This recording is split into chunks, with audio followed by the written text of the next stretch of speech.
오늘 함께 나눌 하나님 말씀은 창세기 49장 29절로 50장 14절까지 말씀입니다. 좀 긴 본문이지만 제가 봉독해 드리도록 하겠습니다. 그가 그들에게 명하여 이르되 내가 내 조상들에게로 돌아가리니 나를 햇사람 에브론의 밭에 있는 굴에 우리 선조와 함께 장사하라. 이 굴은 가나안 땅 마므레 앞 막벨라 밭에 있는 것이라. 아브라함이 햇사람 에브론에게서 밭과 함께 사서 그의 매장지를 삼았으므로 아브라함과 그의 아내 사라가 거기 장사되었고 이삭과 그의 아내 리브가도 거기 장사되었으며 나도 레아를 그곳에 장사하였노라. 이 밭과 거기 있는 굴은 햇사람에게서 산 것이니라. 야곱이 아들에게 명하기를 마치고 그 발을 침상에 모으고 숨을 거두니 그의 백성에게로 돌아갔더라. 요셉이 그의 아버지 얼굴에 굽으려 울며 입맞추고 그 수종드는 의원에게 명하여 아버지의 몸을 향으로 처리하게 하매 의원이 이스라엘에게 그대로 하되 40일이 걸렸으니 향으로 처리하는 데는 이 날수가 걸림이며 애굽 사람들은 70일 동안 그를 위하여 곡하였더라. 곡하는 기한이 지남에 요셉이 바로의 궁에 말하여 이르되 내가 너희에게 은혜를 입었으면 원하건대 바로의 귀에 아뢰기를 우리 아버지가 나로 맹세하게 하여 이르되 내가 죽거든 가나안 땅에 내가 파놓은 묘실에 나를 장사하라 하였나니 나로 올라가서 아버지를 장사하게 하소서. 내가 다시 오리이다 하라 하였더니 바로가 이르되 그가 네게 시킨 맹세대로 올라가서 내 아버지를 장사하라. 요셉이 자기 아버지를 장사하러 올라가니 바로의 모든 신하와 바로 궁의 원로들과 애굽 땅의 모든 원로와 요셉의 온 집과 그의 형제들과 그의 아버지의 집이 그와 함께 올라가고 그들의 어린 아이들과 양떼와 소떼만 고센 땅에 남겼으며 병거와 기병이 요셉을 따라 올라가니 그때가 심히 컸더라. 그들이 요단강 건너편 아닷 타작 마당에 이르러 거기서 크게 울고 애통하며 요셉이 아버지를 위하여 7일 동안 애곡하였더니 그 땅 거민 가나안 백성들이 아닷 마당의 애통을 보고 이르되 이는 애굽 사람의 큰 애통이라 하였으므로 그 땅 이름을 아벨 미스라임이라 하였으니 곧 요단강 건너편이더라. 그들이 요단강 건너편 아닷 타작 마당에 이르러 거기서 크게 울고 애통하며 요셉이 아버지를 위하여 7일 동안 애곡하더니 그 땅 거민 가나안 백성들이 아닷 마당의 애통을 보고 이르되 이는 애굽 사람의 큰 애통이라 하였으므로 그 땅 이름을 아벨 미스라임이라 하였으니 이거 제가 이걸 겹쳐서 읽었습니다. 죄송합니다. 11절을 두 번을 읽었네요. 그렇습니다. 10절까지 두 번을 읽었습니다. 12절 다시 읽겠습니다. 야곱의 아들들이 아버지가 그들에게 명령한 대로 그를 위해 따라 행하여 그를 가나안 땅으로 메어다가 마므레 앞 막벨라 밭 굴에 장사하였으니 이는 아브라함이 헷 족속 에브론에게 밭과 함께 사서 매장지를 삼은 곳이더라. 요셉이 아버지를 장사한 후에 자기 형제와 호상꾼과 함께 애굽으로 돌아왔더라. 아멘. 오늘은 이주상 목사님께서 말씀을 전해 주십니다. 주보에 광고를 이렇게 실었는데요. 목사님께서 학업에 전념하기 위해서 이제 7월 말로 사임하게 되셨습니다. 그래서 이제 마지막 말씀으로 교제를 나누는 시간인데요. 오늘 이렇게 특별히 그래서 말씀을 또 청했습니다. 다음 주일까지 저희 인사 나눌 시간이 있습니다. 오늘 말씀으로 교제 함께 나누고 또 이렇게 좋은 말씀의 교제를 이루어가는 시간들이 되었으면 좋겠습니다. 잠시만요, 목사님. 저희가 이렇게 좀 떨어져 있지만 그래도 가깝게 계속 지내기 때문에 이렇게 자주 교제하고 또 만날 수 있는 길이 있으리라 이렇게 생각합니다.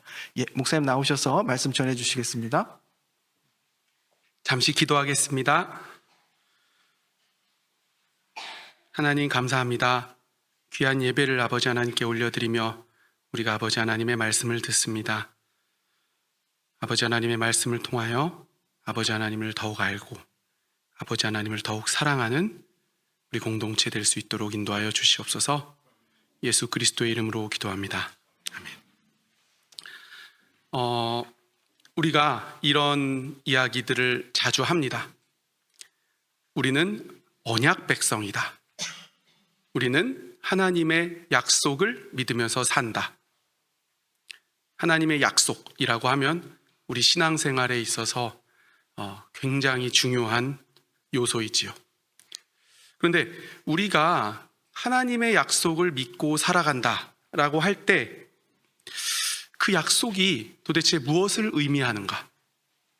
구체적으로 그 약속이 무엇인가? 여러분들은 이것을 똑부러지게 설명하고 또 파악하고 그러면서 이제 살아가고 계시는가? 부끄럽게도 저는 사실 아주 오랫동안 신앙생활을 하면서 아주 오랜 기간 동안 하나님의 약속을 믿으며 산다라는 말을 잘 정확하게 이해하지 못했던 것 같습니다. 성경에 하나님의 중요한 약속들이 많이 있습니다. 아담에게 하신 약속, 노아에게 하신 약속, 모세, 아브라함, 모세, 다윗에게 하신 약속. 제가 신학대학원을 다니면서도 다 이런 것들을 해석하고 교수님들이 아주 멋지게 설명해 주시고 배우기는 하는데, 그래서 나에게 하시는 하나님의 약속이 구체적으로 무엇인가? 이게 한 번에 딱 와닿지가 않더라고요. 아브라함처럼 뭔가 하나님의 사인을 받아서 하나님께서 인도하시는 땅으로 가는 것, 그것을 말하시는 건지, 아니면 다윗처럼 감히 하나님의 법도를 잘 듣고 하나님의 사랑받으면서 살면 내가 어느 순간 왕이 된다는 건지. 솔직히 저는 뭔가 뚜렷한 삶의 방식으로서 하나님의 약속을 기억하며 산다는 것이 무엇인지 아주 꽤 오랫동안 잘 몰랐던 것 같습니다. 분명히 이 약속이라는 것이, 특히 우리에게 주어진 약속이라는 것이 성경 인물 중 누구 한 사람에게 주어진 것을 그대로 우리에게 적용시키는 것은 아닐 겁니다. 기본적으로 이 수많은 하나님의 중요한 약속들을 관통하는 하나님의 뜻과 하나님의 기대, 우리가 그것을 품고 살아가는 것이겠죠. 오늘 바로 여러분들과 이 약속을 기억하며 이 시대를 산다는 것에 대한 이야기를 나누려고 합니다. 오늘 본문은 야곱이 이제 죽을 때가 다 돼서 장례를 지내는 이야기입니다. 여러분들이 잘 아시듯이 요셉이 이집트의 총리가 된 이후로 야곱의 가족들은 모두 이집트로 이주를 했습니다. 그리고 야곱은 거기에서, 이집트에서 자기 인생 147년 중에 마지막 17년을 이집트에서 살다가 이집트에서 생을 마감합니다. 야곱이 이집트에서 죽기 직전에 자식들에게 축복들을 12 자식들의 아들들에게 축복을 다 하고 이제 모아놓고 이야기를 합니다. 내가 이제 곧 죽으니, 내가 죽거든 나를 막벨라 밭에 있는 굴에 장사하여 주어라. 편의상 이 굴을 막벨라 굴이라고 하겠습니다. 야곱이 자기가 묻힐 땅을 유언으로 이야기할 만큼 이 막벨라 굴은 특별한 곳이었습니다. 우리가 믿음의 조상이다 라고 이야기하면 아브라함을 꼽습니다. 그가 믿음의 조상인 이유는 바로 이런 겁니다. 하나님께서 아브라함에게 너의 고향을 떠나 하나님께서 인도하시는 땅으로 가라 라고 하셨습니다. 그곳에서 아브라함의 자손이 번성할 것이고 하나님의 백성을 이루며 살고 이 땅의 모든 사람들이 아브라함의 자손들을 통하여 복을 받을 것이다 라고 약속을 하셨습니다. 그 약속의 땅이 바로 가나안이죠. 아브라함은 하나님의 약속을 믿고 그 가나안 땅으로 갔습니다. 그런데 그냥 가서 딱 정착한 게 아니라 누가 그 땅을 그냥 줍니까? 거기는 원주민들이 이미 터를 잡고 살고 있는 곳이었는데 야곱도 이곳저곳 방황하다가 우여곡절 끝에 가나안의 한 지역인 헤브론이라는 곳에 다다릅니다. 그리고 그곳에서 아브라함의 아내 사라가 죽습니다. 사라의 장례를 치르기 위해서 그 동네에 에브론이라는 사람에게 바로 이 막벨라 밭과 거기에 있는 굴을 돈을 주고 산 겁니다.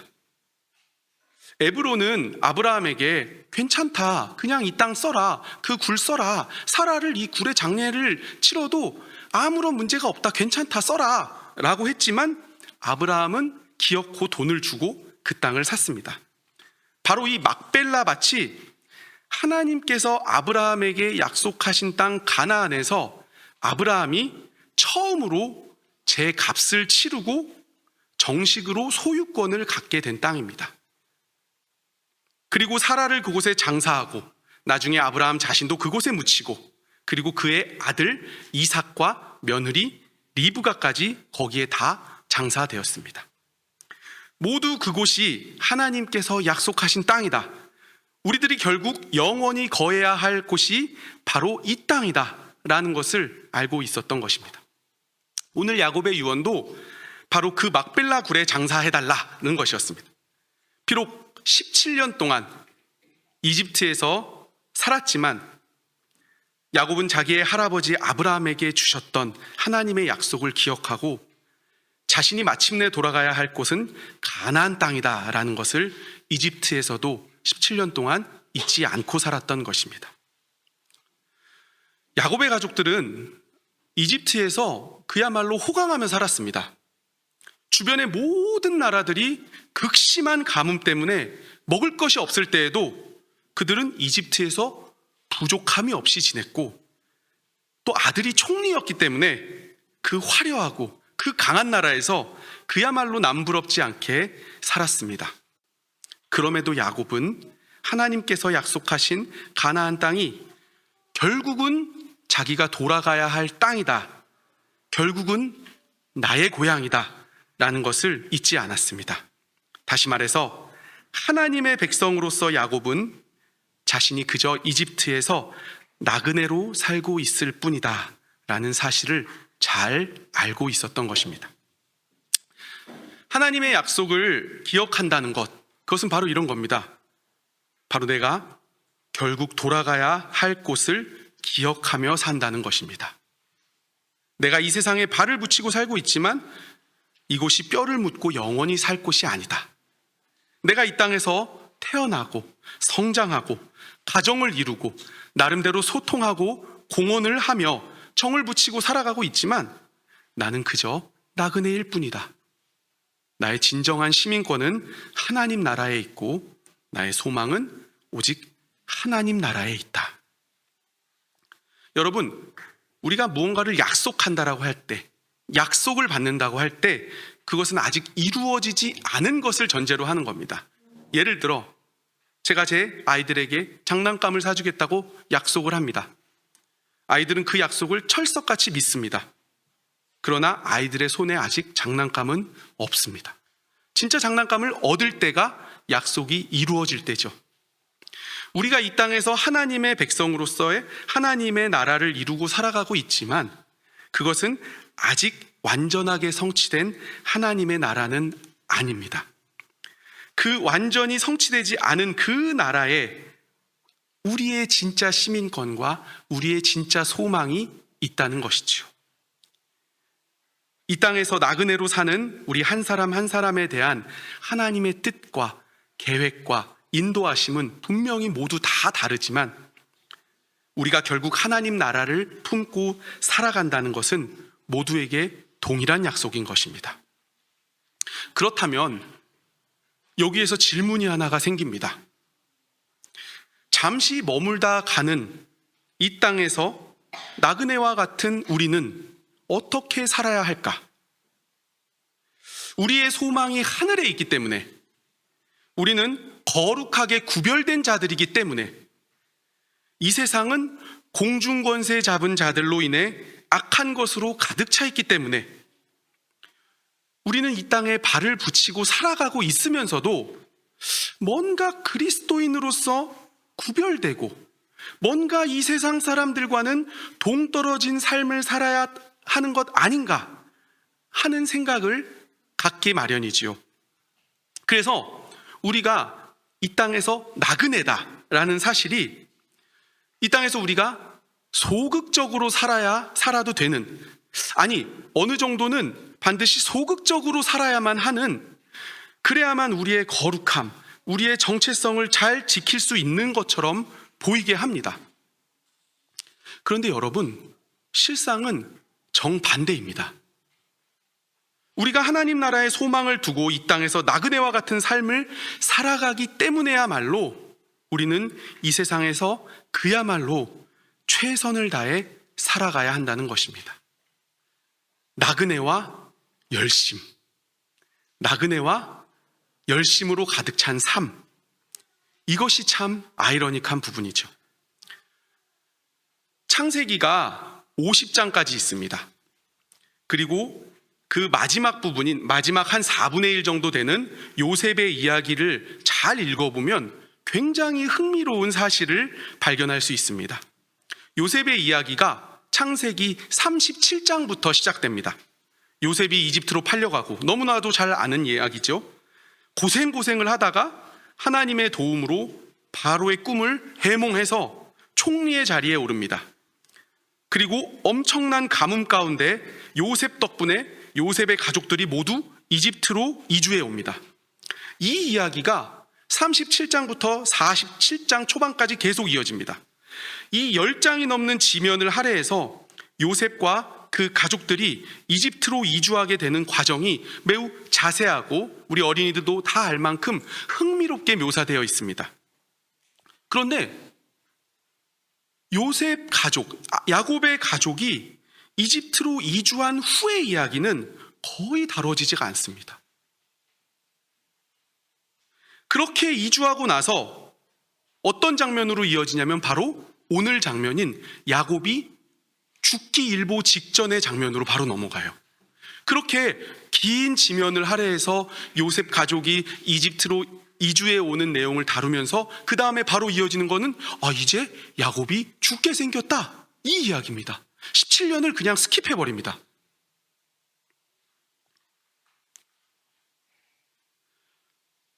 야곱의 가족이 이집트에 온 과정은 성경이 주의 깊게 묘사하면서 그들이 이집트에서 어떻게 살았는지 성경이 그렇게 주의를 기울이지 않는다는 것이죠. 그런데 여기에서 흥미로운 것이 바로 그 사이, 그러니까 요셉의 가족들이 이집트로 오고 야곱의 임종 이야기가 바로 이어지는 그 바로 어간에 무슨 내용이 있냐면, 요셉이 이집트에서 어떻게 총리직을 수행했는가, 그 이야기가 굉장히 자세하게 기록되어 있습니다. 아니, 하나님의 은혜 입은 하나님의 백성으로서 야곱의 가족이 이집트에서 어떻게 이방인으로 살았는지 보다 그 내용이 그렇게 중요한가 싶을 정도로 요셉의 총리직 수행에 관한 이야기가 자세하게 기록되어 있다는 것이죠. 요약하자면 이렇습니다. 바로의 꿈을 통해 보여주셨던 것, 7년 동안의 대풍년과 7년 동안의 대가뭄. 바로는 요셉을 통해 풍년 기간 동안 많은 곡식들을 수확해서 저장해 놓습니다. 그리고 그 가뭄을 잘 대비합니다. 그런데 이집트의 수많은 부자들, 유력한 사람들 모두가 그 극심한 가뭄에 먹을 것이 없었어요. 그래서 모두가 요셉에게, 총리인 요셉에게 나와서 자기의 땅을 주고 그 곡식을 받습니다. 그렇게 요셉은 이집트의 모든 땅을 그 유지들에게 넘겨받아서 바로의 소유가 되게 합니다. 그뿐만 아니라 그 땅을 다시 백성들에게 다시 빌려주고 종자를 나눠줘서 농사를 짓게 한 다음에 수확의 80%는 그들이 먹고 20%는 바로에게 세금으로 바치도록 합니다. 그것을 토지법으로 정해서 요셉이 만든 겁니다. 이것이 창세기 47장의 이야기가 되는데, 역사책죠. 성경책이 아니라 무슨 다른 역사책처럼 아주 드라이하게 기록되어 있습니다. 하나님의 백성이 이집트에서 어떻게 살았는지보다 요셉이 이집트의 토지법을 어떻게 만들었는지가 그렇게 더 중요한가? 그리고 요셉은 또 하나님의 백성으로서, 또 하나님 믿는다고 하면서 굶는 백성들에게 그렇게까지 땅을 빼앗아 가면서 할 필요까지 있었는가?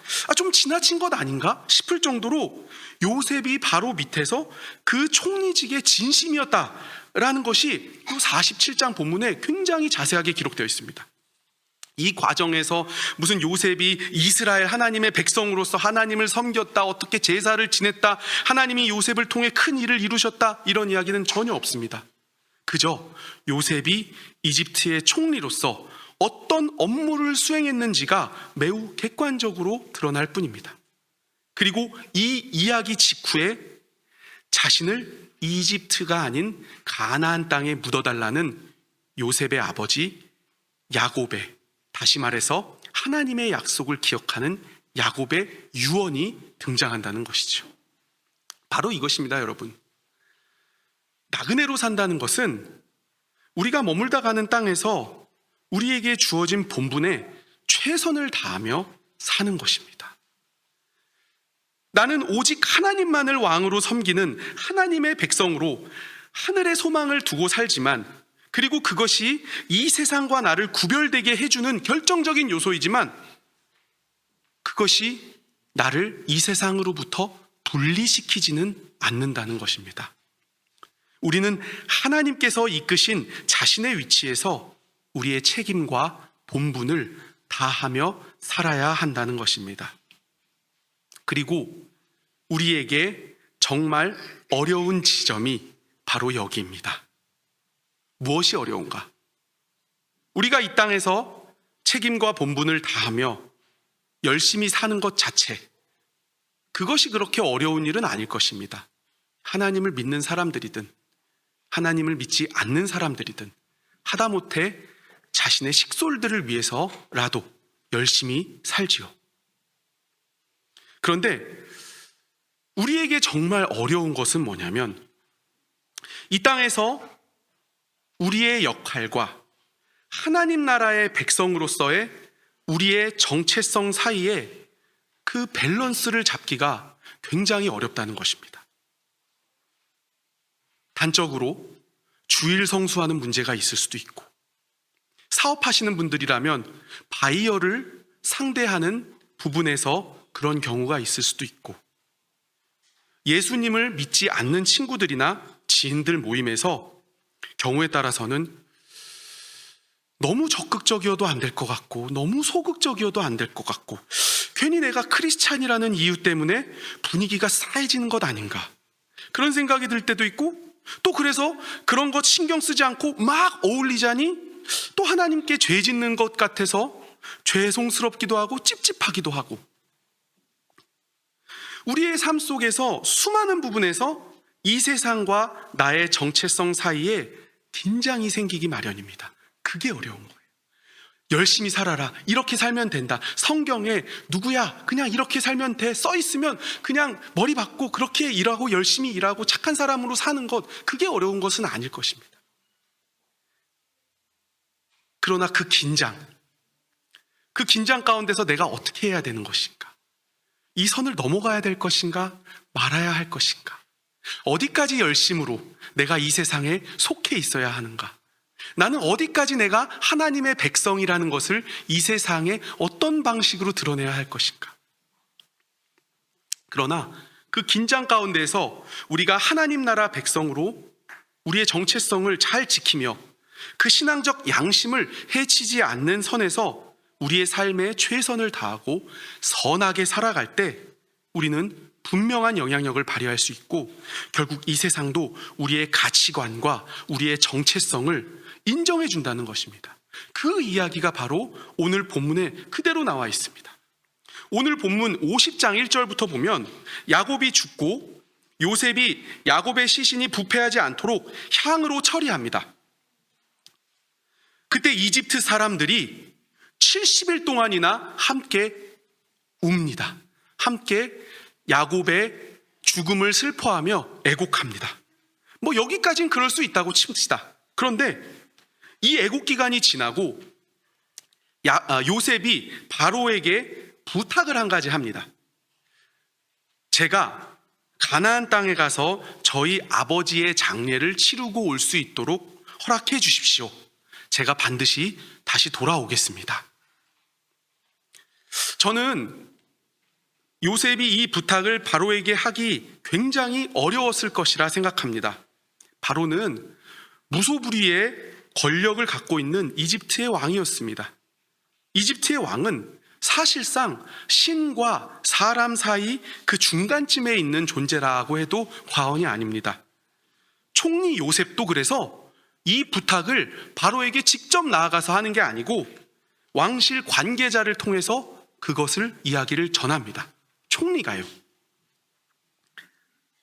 그리고 가나안이 야곱 가문의 실제 고향도 아닙니다. 엄밀히 따지면 야곱이 이집트를 떠나 가나안에서 장사되고자 했던 것은 순전히 종교적인 이유였습니다. 그리고 그것을 바로도 잘 알고 있었을 것입니다. 그런데 그 바로의 수하에서 일하는 이방인 총리가 자기의 개인적인 신앙 때문에 하나님과 같은 바로에게 나가서 이러한 부탁을 한다. 분명히 두렵기도 했을 것이고 지금까지 총리로 쌓아온 공든탑이 무너지지 않을까 걱정도 되었을 것입니다. 저는 이 장면이 이 세상에서 우리의 역할과 정체성 사이에 긴장을 고스란히 보여주고 있다라고 생각을 합니다. 우리도 그렇지 않습니까? 내가 사회생활을 잘 하다가 내 신앙적인 문제로 아쉬운 소리를 하게 될 때 그럴 때가 있습니다. 그럴 때에는 두려움도 생기고 걱정도 생기고 괜히 나 때문에 분위기 쌓여질 것 같고 종교 때문에 제 유난 떤다 이런 말 들을 것 같고 그래서 어떻게 되냐면 우리가 생활을 잘 하다가도 뭔가 신앙적인 결정을 내려야 할 때는 이 세상을 이 사회를 등지는 것처럼 마음을 먹고 행동하게 되기 쉽다는 것이죠. 나는 천국 시민이야. 니들 알아? 너희들은 아무것도 모르지? 너희들은 모르면 가만히 있어. 내 갈 곳은 결국은 천국이야. 너희들하고 나는 달라. 이렇게 완전히 등을 져버린다는 것이죠. 그런데 요셉이 바로에게 이렇게 어려운 부탁을 하고 난 후에 놀라운 일이 벌어집니다. 바로가 가나안 땅에서 요셉의 장사를 지내는 것을 허락했을 뿐만 아니라 7절 이후로 보면 요셉이 가나안 땅으로 갈 때 바로의 모든 신하와 바로 궁전의 모든 원로들과 바로 그 궁전뿐만 아니라 이집트의 모든 원로들과 바로의 군대들까지 기병, 마병들까지 엄청나게 큰 무리가 요셉과 함께 야곱의 장례를 치르기 위해 가나안 땅으로 함께 갔던 것입니다. 거기에서 그 큰 무리가 야곱을 위해서 7일 동안이나 애곡을 합니다. 누가 보면 바로가 죽은 줄 알았을 겁니다.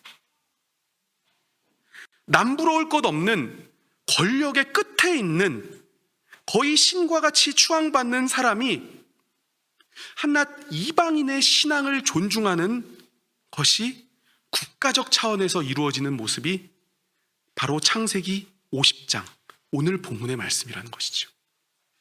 이것이 어떻게 가능했을까? 이것이 어떻게 가능했을까요? 그것이 한 이방인 야곱의 개인적인 신앙에 대한 바로의 존중은 분명 아니었을 것입니다. 야곱이 뭐가 되나요?